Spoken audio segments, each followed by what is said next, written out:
নারী টি-20 বিশ্বকাপের চূড়ান্ত পর্বে বাংলাদেশ, মূল আসরে চমক দেখানোর প্রত্যাশা। ইংল্যান্ডে যখন আমরা ওয়ার্ল্ড কাপ খেলতে যাবো, অবশ্যই এর আগের ওয়ার্ল্ড কাপের থেকে অনেক ভালো জেতার ইচ্ছা আমাদের আছে। বিশ্বকাপের ছুটিতে ওয়ানডে টুর্নামেন্টের পরিকল্পনা বিসিবির, শুটিং দলকে ভারত যাওয়ার অনুমতি দিল সরকার।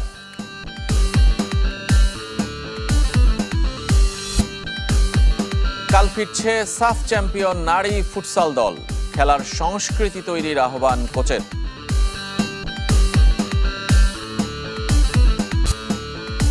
রাতে শেষ হচ্ছে চ্যাম্পিয়ন্স লিগের লিগ পর্ব, সরাসরি শেষ 16-র 6 স্পটের লড়াইয়ে 13 ক্লাব।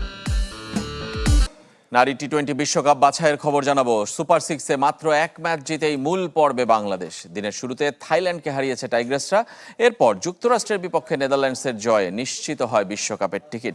বাংলাদেশের সঙ্গী হয়েছে ডাচ নারীরাও। পরের 2 ম্যাচ জিতে সেরা হওয়ার লক্ষ্য সোভানা মুস্তারির, সঙ্গে চূড়ান্ত পর্বে সাফল্যের প্রত্যাশা অধিনায়ক নিগার সুলতানার দলের। বিশ্বকাপ বাছাইয়ের নেদারল্যান্ডস যুক্তরাষ্ট্র ম্যাচ বৃষ্টিতে ভেসে যাবার শঙ্কায়, অথচ তাকিয়ে বাংলাদেশ 2 ম্যাচ হাতে রেখে মূল আসরের টিকিট পেতে নেদারল্যান্ডসের জয় ছিল টাইগ্রেসদের কাম্য। শেষ পর্যন্ত তাই হয়েছে ডিএলএস মেথডে। ডাচদের সঙ্গী করে বাংলাদেশ পৌঁছে গেছে মূল পর্বে। দিনের শুরুতে বাংলাদেশ হারিয়েছে থাইল্যান্ডকে, সঙ্গে গ্রুপ পর্বে যুক্তরাষ্ট্র এবং আয়ারল্যান্ডের বিপক্ষে জয়ের পয়েন্ট সঙ্গী সুপার 6-এ। নেপালের মোলাপানিতে টস হেরে ব্যাট করতে নেমে জুয়াইরা ফেরদৌস আর সোভানা মুস্তারির হাফ সেঞ্চুরিতে 8 উইকেটে 165 রানের চ্যালেঞ্জিং সংগ্রহ পেয়েছিল বাংলাদেশ, যা কিনা এই ফরম্যাটে নিজেদের চতুর্থ সর্বোচ্চ। জবাব দিতে নেমে মারুফা ঋতুমণিদের বোলিং তোপে 8 উইকেটে 126 রানের বেশি করতে পারেনি থাই মেয়েরা। সুপার 6-এর বাকি 2 ম্যাচে জয়ের ধারাবাহিকতা ধরে রাখার পাশাপাশি মূল বিশ্বকাপে ভালো খেলার লক্ষ্য বাংলাদেশ ব্যাটার সোভানা মুস্তারির। আমাদের মিশন এখনো কমপ্লিট হয়নি। আমরা এই টুর্নামেন্টে চ্যাম্পিয়ন হতে চাই এবং ইংল্যান্ডে যখন আমরা ওয়ার্ল্ড কাপ খেলতে যাবো, অবশ্যই এর আগের ওয়ার্ল্ড কাপের থেকে অনেক ভালো ম্যাচ জেতার ইচ্ছা আমাদের আছে। আগের 9 আসরের 6টিতে অংশ নিয়েছে বাংলাদেশ। এবার 7ম অংশগ্রহণের সুযোগ এলো ঠিক সে সময় যখন জাতীয় দল বিশ্বকাপ থেকে সরে দাঁড়িয়েছে। জুনের ইংল্যান্ড ও ওয়েলস আসর খুলে দিয়েছে নতুন বিশ্বকাপের পথ। লিটন মোস্তাফিজদের মাঠে ফেরানোর পরিকল্পনা করছে বিসিবি। বুধবার ক্রিকেট বোর্ডে আলোচনায় বসেছিল ক্রিকেট অপারেশনস। টি-20 বিশ্বকাপ থাকায় কোনো দেশের সাথেই দ্বিপাক্ষিক সিরিজ খেলার সুযোগ নেই টাইগারদের। আগামী বছর ওয়ানডে বিশ্বকাপ নিয়ে এখন থেকেই কাজ শুরু করতে চায় ক্রিকঅপস। জাতীয় নির্বাচনের পর একটি ওয়ানডে টুর্নামেন্ট আয়োজন করতে পারে বিসিবি। আর আগামী সপ্তাহে জাতীয় দলের ক্রিকেটারদের নিয়ে ফিটনেস ক্যাম্পের চিন্তাও করছে বিসিবি। আরও শক্তিশালী হতে পারত বাংলাদেশের ক্রিকেট কূটনীতি। শ্রীলঙ্কায় গিয়ে বিশ্বকাপ খেলতে না পারা বিসিবির হার, এমন মন্তব্য করেছেন সাবেক পরিচালক খালেদ মাহমুদ। আশ্বাস দিলেও শেষ পর্যন্ত পাকিস্তান ক্রিকেট বোর্ড পাশে থাকবে কিনা এ নিয়ে সংশয় তার। ক্রিকেট বোর্ডে গৃহযুদ্ধ, নেই সমন্বয়, কথা আর কাজের মিল। পরিচালকদের বেফাঁস মন্তব্য, কারো বিরুদ্ধে ফিক্সিংয়ের অভিযোগ, কেউ নীরবে ছেড়েছেন পরিচালক পদ। ভারতের বিকল্প হিসেবে শ্রীলঙ্কায় গিয়ে বিশ্বকাপ খেলতে চেয়েছিল বাংলাদেশ, সেটাও হলো না। নিরুপায় হয়ে বৈশ্বিক আসর বয়কট।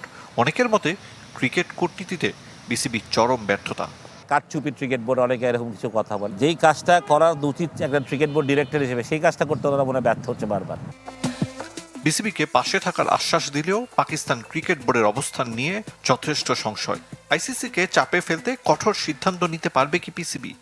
পাকিস্তান তো আমাদের পাশে থাকবে কি থাকবে না এর আগে কতবার ছিল, কারণ আমরা জানি না। যাদেরকে আমরা বলি যে আমাদের এত শহীদ রক্তের বিনিময়ে বাংলাদেশ স্বাধীন, তারা আমাদের কতটা পাশে দাঁড়াবে সেটাই সবচেয়ে বড় কথা। কিন্তু এখন দাঁড়াচ্ছে, সময় মতো আবার দাঁড়াবে কিনা সেটাই হলো সবচেয়ে বড় কথা। তবে নিজেদের নড়বড়ে অবস্থান আড়াল করতেই সাকিব আল হাসানের প্রসঙ্গ সামনে টেনেছে বিসিবি, দাবি খালেদ মাহমুদের। আমাদের ডিপ্লোমেসিটা আরেকটু স্ট্রং হতে পারতো হয়তো বা। তারা তাদের ডিপ্লোমেসিতে একটা ব্যর্থ হয়েছে, তবে ব্যর্থতা থাকতেই কি এরকম চিন্তা করছে কিনা কে জানে, বলতে পারবো না। আন্তর্জাতিক ক্রিকেটে বাংলাদেশের দীর্ঘ বিরতি, মার্চের আগে নেই কোনো দ্বিপাক্ষিক সিরিজও। এ সময়ে কি করণীয় বোর্ডের? কোনো টুর্নামেন্ট অর্গানাইজ করা, যেটা ছেলেরা ব্যস্ত থাকে ক্রিকেট নিয়ে, সবচেয়ে বড় কথা। খালি ক্যাম্প করলেই হবে না, ম্যাচ খেলতে হবে। এখন এত সুন্দর সিজন, ক্রিকেটের সময় যাচ্ছে, আমাদের ক্রিকেটের মাঠে যত তাড়াতাড়ি করাতে পারবে, ভালো একটা টুর্নামেন্টের আয়োজন করা যেতে পারে। সাবেক পরিচালকের মতে ভালো নেই বাংলাদেশ ক্রিকেট, আইসিসির সঙ্গে দূরত্বে চ্যালেঞ্জের মুখে ভবিষ্যৎ। আইসিসি থেকে সুসংবাদ পেলেন মুস্তাফিজুর রহমান। বোলারদের টি-20 র্যাঙ্কিংয়ে 7 নম্বরে উঠে এসেছেন কাটার মাস্টার। 665 রেটিং পয়েন্ট নিয়ে এক ধাপ এগিয়ে পেছনে ফেলেছেন ওয়েস্ট ইন্ডিয়ান স্পিনার আকিল হোসেনকে। যদিও আয়ারল্যান্ডের বিপক্ষে হোম সিরিজে 3 ম্যাচে মাত্র 3 উইকেট নিয়েছেন তিনি। এদিকে টেস্টের অলরাউন্ডার র্যাঙ্কিংয়ে উন্নতি হয়েছে মেহেদী হাসান মিরাজের। 299 রেটিং পয়েন্ট নিয়ে বেন স্টোকসের সাথে যৌথভাবে 3 নম্বরে এখন এই স্পিন বোলিং অলরাউন্ডার। ওয়ানডের অলরাউন্ডার র্যাঙ্কিংয়ে অবশ্য পরিবর্তন নেই মিরাজের, আছেন 4 নম্বরে। বিশ্বকাপে অংশ না নেয়ায় দলের সাথে প্রভাব পড়বে ক্রিকেটারদের র্যাঙ্কিংয়েও। ক্রিকেট দলকে ভারতে গিয়ে বিশ্বকাপ খেলতে দিতে না চাইলেও শুটিং দলকে এশিয়ান রাইফেল ও পিস্তল টুর্নামেন্টে অংশ নেওয়ার অনুমতি দিয়েছে সরকার। শুটার রবিউল ইসলাম এবং কোচ শারমিন আক্তারকে অংশগ্রহণের অনুমতি দিয়ে বুধবার সরকারি নির্দেশ বা জিও জারি করেছে ক্রীড়া মন্ত্রণালয়। 2 থেকে 14 ফেব্রুয়ারি তারা ভারতে অবস্থানের অনুমতি পেয়েছেন। শুটিং ফেডারেশনের অ্যাডহক কমিটির মহাসচিব ফেরদৌস আরা খানম জানিয়েছেন, শুটার রবিউলের নতুন করে ভিসা নেয়ার প্রয়োজন নেই। শুধু কোচ শারমিন ভিসার জন্য ভারতীয় হাইকমিশনে আবেদন করবেন। ভিসা পেলে তারা নয়াদিল্লিতে এশিয়ান আসরে অংশ নিতে যাবেন।